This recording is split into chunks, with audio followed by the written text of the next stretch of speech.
50 दिन में पहुंचला नोटबंदी किंतु केंद्र सरकार और भारतीय रिजर्व बैंक को आश्चर्य करी प्राय 90% अचल टंका बैंक व्यवस्था को फेरी आसी देश में मोट 15,40,000 कोटी अचल टंकारु प्राय 14 लाख कोटी टंका बैंक रे जमा हो सारिलानी। ଏହି ଗୁରୁତ୍ୱପୂର୍ଣ୍ଣ ଘଟଣା ଅନେକ ପ୍ରଶ୍ନ ସୃଷ୍ଟି କରୁଛି। ଯେତେ ପରିମାଣରେ କଳା ଟଙ୍କା ଭାରତ ବଜାରରେ ଅଛି ବୋଲି କେନ୍ଦ୍ର ସରକାର ଆକଳନ କରୁଥିଲେ ତାହା କ'ଣ ଭୁଲ ଆକଳନ ଥିଲା? ତେବେ ସରକାରୀ ଅଧିକାରୀମାନେ କହିଛନ୍ତି ଏହି ପଦକ୍ଷେପ ଦ୍ୱାରା ସରକାର ବହୁ ପରିମାଣରେ ରାଜସ୍ୱ ପାଇବେ। 15,40,00,000 कोटी फेरी आसिला 14 लाख कोटी। विमुद्राकरण पर एबे जाए फेरिला 90% अचल टंका। एकथा अड़ुआ लगुले भी सत। भारत सरकार विमुद्राकरण पर अति कम 3 लाख कोटी टंका अर्थव्यवस्था को फेरिब नाही बोली अनुमान लगाइथिले, किंतु समस्त को आश्चर्य करी प्राय 14 लाख कोटी टंका बैंक व्यवस्था को फेरी आसीछि। 500 और 1000 टंकार मोट 15,40,000 कोटी टंका अचल होइथिला।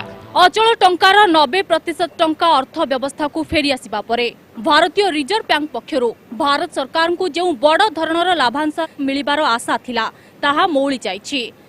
जदि बहु परिमाण टंका बैंक व्यवस्था को आसी न थांता तेबे भारत सरकार आरबीआई ठारू लाभांश पाई थांते। प्रश्न उठुछि, जदि 90% टंका बैंक व्यवस्था को फेरी आसुछि तेबे एते लोकन को हैरान करी एते बड़ा पदक्षेप नेबार आवश्यकता कोन थिला?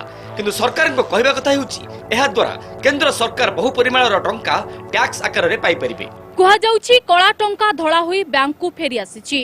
कला को धड़ा करिबार बाट तैयारी करी अनेक लोक विभिन्न बाटरे बैंक रे टंका जमा करिसेंती। कलाधन को धड़ा करबा पई सरकार आउ एक योजना मध्यम करिसेंती। निज तरफरु घोषणा कले 50% जोरिमाना और 25% टंका गरीब कल्याण पांठी रे 4 वर्ष पई लॉक इन पीरियड रे रहिबो। तेबे सरकारी अधिकारी कहबा अनुसार 90% अचल टंका फेरी आसीबा परे सरकार राजस्व आदाय यथेष्ट परिमाण रे बढ़िबो। किंतु प्रश्न उठुछि, कला टंका कला कुएडे? कला टंका को धड़ा करिबार बाट फिटी जाइछि कि? सरकार अनुमान भूल थिला कि?